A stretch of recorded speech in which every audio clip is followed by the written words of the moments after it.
कभी अगरबत्ती रह गई, कभी कंकु लाए थे कंकु रह गया, कभी चंदन रह गया, कभी कोई जनेऊ रह गया, कभी सुपारी रह गई, कभी कोई प्रसाद रह गया।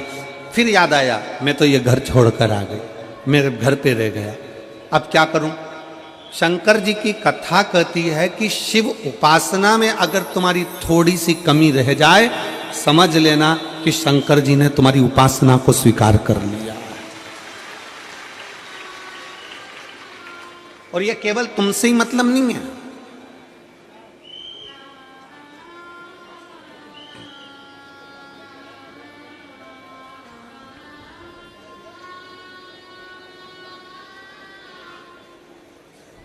केवल आपसे मतलब नहीं है कि आपकी पूजन में ही उपासना में कमी रह जाए।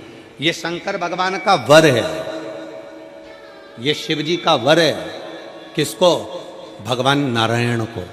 जिस समय पर नारायण ने संकल्प लिया था कि सावन के महीने में 108 कमल के पुष्प रोज समर्पित करूंगा, सुनिए कथा सबने।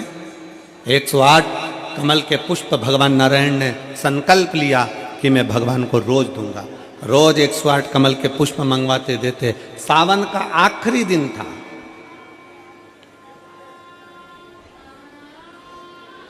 सावन का आखिरी दिन, और सावन के आखिरी दिन भगवान नारायण 108 कमल के पुष्प लेकर भगवान को चढ़ाने के लिए जैसे ही जैसे ही चढ़ाने के लिए बैठे, वैसे ही एक कमल का पुष्प कम रह गया।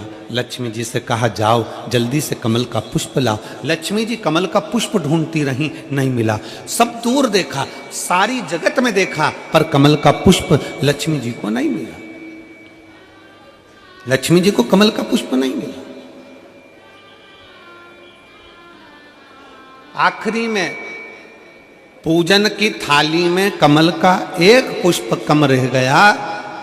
भगवान नारायण ने अपना आंख निकालकर भगवान शंकर को समर्पित कर दिया। क्या निकालकर समर्पित करी? अपनी एक आंख।